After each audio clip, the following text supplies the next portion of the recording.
Bismillahirrahmanirrahim. Assalamualaikum warahmatullahi wabarakatuh. Kita bertemu lagi pada mata kuliah metodologi penelitian. Pada mata kuliah ini kita akan membahas terkait dengan teknik pengolahan data yang dilakukan dari hasil penelitian kesehatan. Ada dua konsentrasi atau subbahasan yang akan kita diskusikan pada perkuliahan hari ini. Yang pertama adalah apa itu definisi dan jenis pengolahan data. Yang kedua, bagaimana mekanismenya serta teknik pengolahan data tersebut.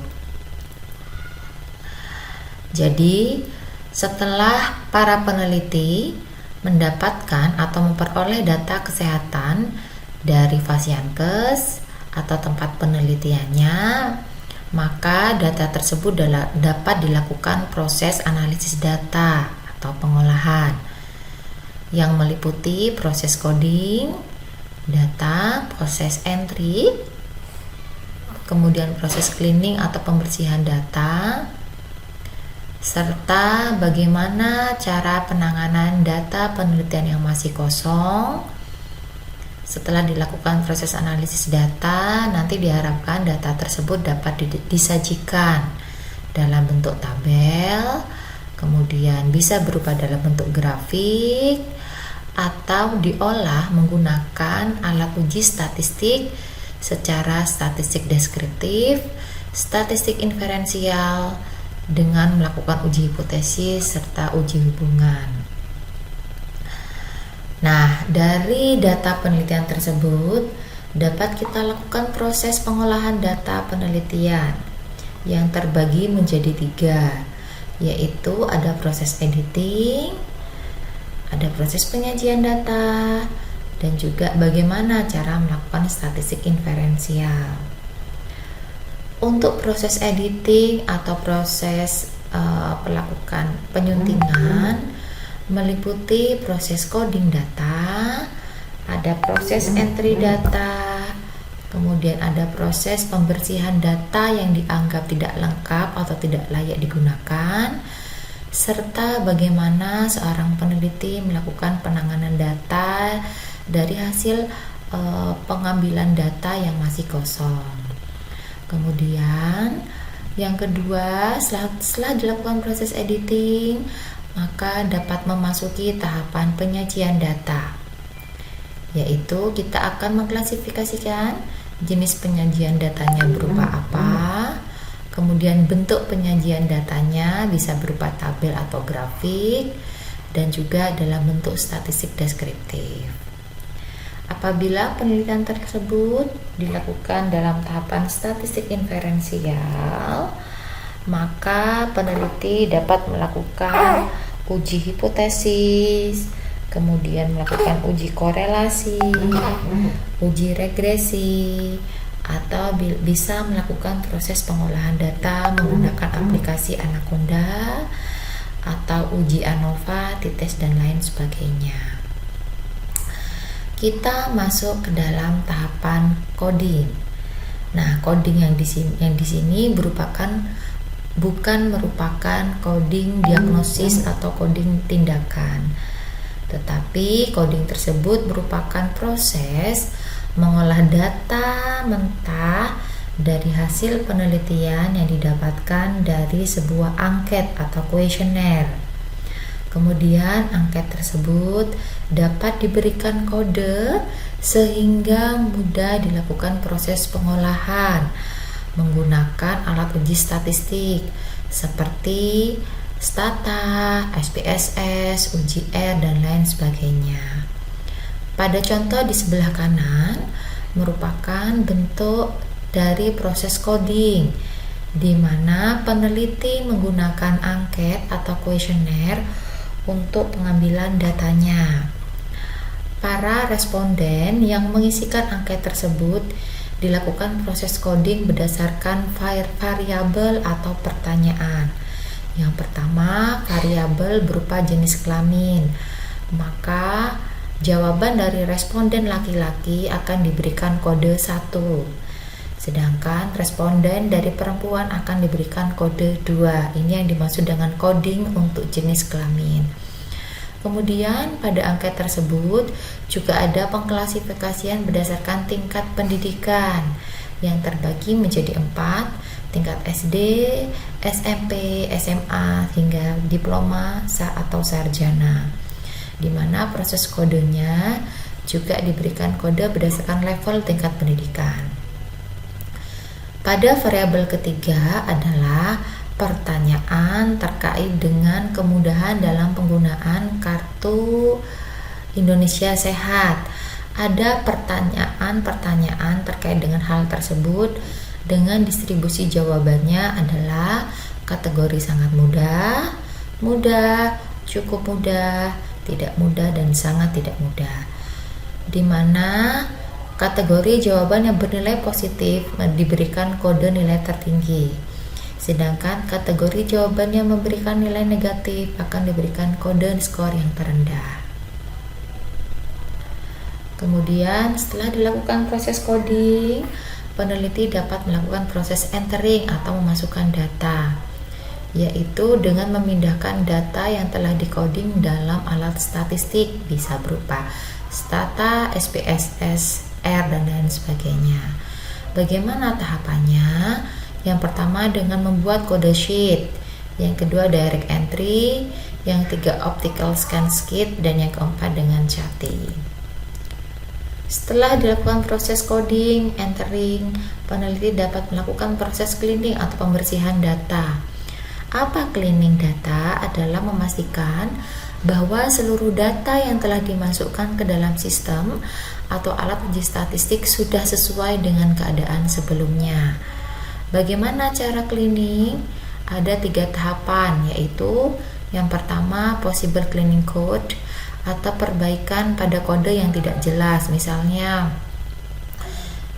ya, ketika peneliti ada pertanyaan yang lebih condong ke jenis kelamin perempuan, gitu ya. Kemudian juga harus ada pertanyaan yang bisa dijawab oleh jenis kelamin laki-laki, sehingga responden laki-laki dan perempuan dapat memberikan distribusi jawaban dengan mengisi kuesioner yang telah dibagikan. Yang B adalah contingency cleaning, di mana contingency cleaning adalah kesalahan yang terjadi karena struktur pertanyaan lebih condong pada salah satu jenis responden. Contohnya, apabila pertanyaan tersebut hanya dikhususkan untuk jenis kelamin perempuan terkait dengan penggunaan KB yang berkaitan dengan IUD, gitu ya, penggunaan obat KB untuk perempuan, tetapi ternyata saat penelitian ada responden laki-laki yang menjawab, maka jawaban dari responden laki-laki itu merupakan terjadinya kesalahan karena adanya struktur pertanyaan yang lebih condong pada salah satu jenis responden. Itu yang dimaksud dengan contingency cleaning. Yang ketiga adalah modifikasi. Jadi kita memodifikasi jawaban-jawaban responden yang dianggap tidak tepat atau tidak valid. Berikut adalah contoh kuesioner. Kita sudah pernah membahasnya. Jadi kalau contoh kuesioner atau angket itu ada pertanyaan, kemudian pertanyaan-pertanyaan tersebut akan dijawab oleh responden, di mana peneliti sudah menyediakan distribusi jawaban dengan 2 kategori, misalnya kategori iya atau tidak, kemudian benar atau salah, dan lain sebagainya. Ini contohnya.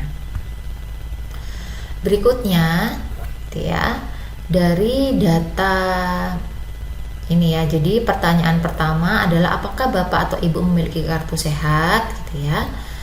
Nah, dari pertanyaan pertama, maka peneliti dapat dilakukan proses coding. Pertanyaan pertama atau variabel pertama berkaitan dengan kepemilikan KIS, maka kodenya 1 dan 2. 1 apabila peserta menjawab memiliki, 2 apabila tidak. Nah, jadi proses pertanyaan pada slide sebelumnya berkaitan bagaimana kita akan melakukan proses coding. Itu ya. Yang kedua berkaitan dengan manfaat dari KIS dan lain sebagainya. Nah, setelah proses kita melihat angket, kemudian dilakukan proses coding, maka berikutnya kita akan melakukan proses entering data. Nah, dari jawaban, ini adalah jawaban pertanyaan 1, 2, 3, 4, 5. Pertanyaan pertama berkaitan dengan kepemilikan KIS, pertanyaan kedua terkait dengan manfaat, pertanyaan ketiga dan lain sebagainya dapat di cross check dari PPT sebelumnya. Responden adalah jumlah orang yang mengisikan. Jadi misalnya responden pertama gitu ya memberi jawaban iya, iya, iya, iya, iya ya. Responden kedua memberikan jawaban tidak, tidak, iya, tidak, tidak. Nah, responden 1 hingga 6 memiliki varian atau variasi jawaban yang berbeda, maka itu kita entry dulu ke dalam Excel atau program statistik. Dari proses tadi, proses coding gitu ya, proses entering, proses cleaning, maka kita dapat melakukan proses penyajian data. Bagaimana atau jenis penyajian datanya? Terdapat 2 jenis penyajian data. Bisa berupa tabel atau tabulasi, bisa juga dalam bentuk grafik atau grafis.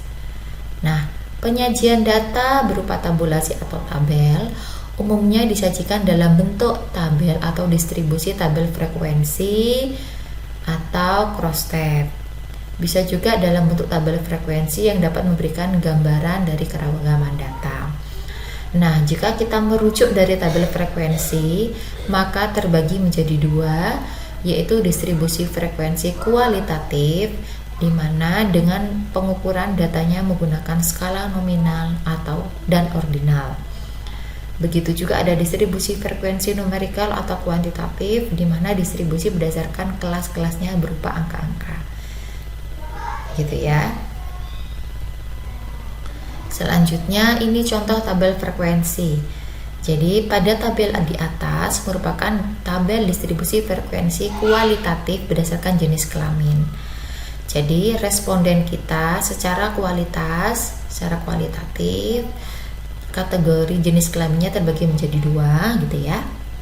Ada laki-laki dan perempuan, di mana total respondennya adalah 400 yang terdistribusi jenis responden laki-laki yang menjawab sebanyak 250, kemudian jenis perempuan sebanyak 150 dengan persentasenya demikian gitu ya. Jadi 62% diperoleh dari 250 dibagi 400 atau total sampel. Kemudian tabel berikutnya adalah tabel distribusi frekuensi kuantitatif berdasarkan tinggi badan. Jadi kalau di atas kita mengkategorikan berdasarkan jenis kelamin, kalau di bawah berdasarkan jenis berdasarkan tinggi badan.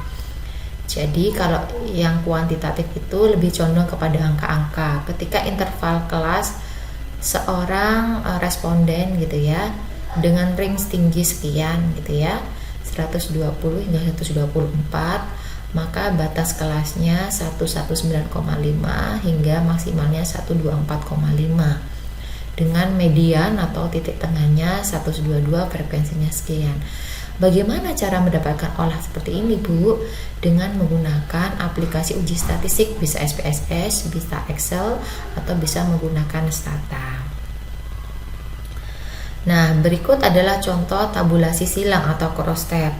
Cross tab digunakan untuk menampilkan bersama bagaimana dilakukan uji statistik bivariat atau uji 2 jenis variabel. Untuk paling tepatnya digunakan untuk jenis kuantitatif. Yang kedua, cross tab digunakan untuk uji hubungan antar 2 variabel atau lebih. Misalnya di sini ya contoh penelitiannya Mbak Sasa sama Mbak Indah gitu ya, ingin mengukur pemahaman terkait dengan usia menikah dini serta anemi. Kemudian nanti kalian berdua dapat mengklasifikasikan berdasarkan jenis kelamin gitu ya. Kemudian banyaknya misalnya di sini pemahaman terkait dengan usia dini atau anemi. Nanti kalian bisa menggunakan cross tab untuk membandingkan tingkat pengetahuan berdasarkan jenis kelamin gitu ya. Lah bagaimana kita model penyajian datanya? Jadi apabila data kalian berupa data nominal, maka paling cocok menggunakan pie chart atau bar chart. Tapi jika nominal ordinal itu cocoknya menggunakan pie chart dan bar chart. Kalau interval gitu ya berdasarkan kelas gitu ya, bisa histogram, ogive dan polygon. Kalau rasio bisa menggunakan jenis seperti ini. Nah, ini contoh-contohnya. Jadi kalau yang pie dan grafik ini ya, tabulasi ini paling cocok untuk tipe skala ordinal dan nominal gitu ya. Ya ini ya, nominal dan ordinal. Kemudian kalau interval dan rasio itu lebih cocok menggunakan ini scatter plot. Ini scatter plot namanya.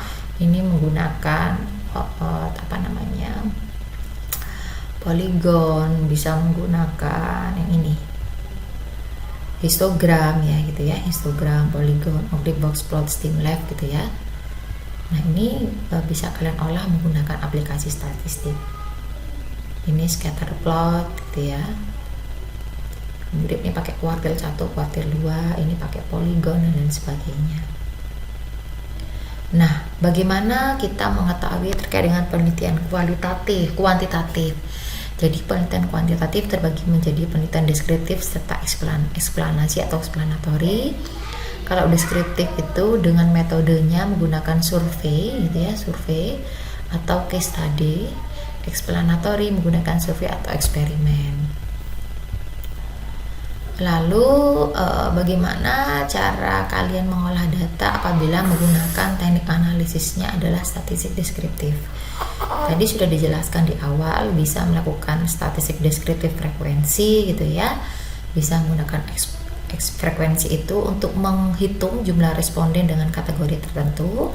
Kalau eksplorasi biasanya menghitung rata-rata atau means, median, standar deviasi.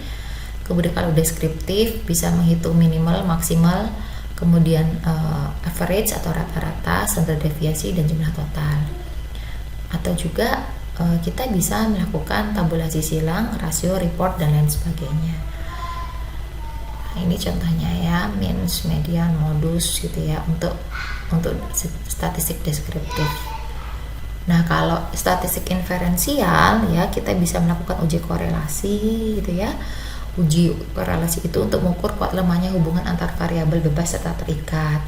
Ada juga uji regresi gitu ya, uji t-test, time series, chi-square dan multivariat. Nah ini sudah kalian peroleh sebelumnya pasti di mata kuliah statistik kesehatan atau biostatistik.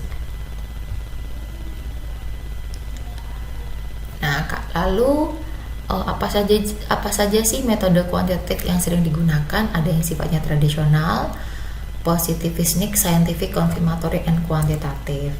Sedangkan kalau kualitatif lebih banyak ke metode yang baru, positivistik, discovery, interpretatif, konstruktif, dan kualitatif. Jadi memang penelitian kuanti dan kualitatif itu sangat berbeda jauh ya. Tapi kalau mahasiswa di 4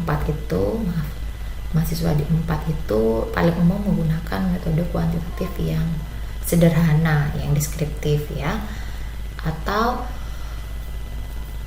kualitatif yang sederhana saja karena masih levelnya juga baru belajar dalam penyusunan tugas akhir. Nah, bagaimana metode penelitiannya? Ada metode penelitian kuantitatif ini ya, ini tadi yang sudah saya sampaikan di depan, tapi saya sajikan dalam bentuk skema seperti ini ya, chart ya, jadi kalian mudah memahami. Jadi yang warna hijau adalah jenis kuantitatif, yang warna ungu kualitatif gitu ya, yang ini mixed method. Jadi mixed method itu adalah gabungan antara kuali dan kuantitatif. Kalau yang paling sering digunakan mahasiswa kuantitatif adalah menggunakan survei dengan alatnya atau instrumennya kuesioner atau angket. Sedangkan kalau kualitatif mahasiswa lebih banyak ke case study atau fenomena terkait dengan fenomena apa saja yang dilakukan terkait dengan proses penyimpanan gitu ya, proses kualitas coding, atau case study-nya terkait dengan data dasar untuk mendesain user interface gitu ya. Jadi boleh menggunakan tipe yang ini yang sederhana saja.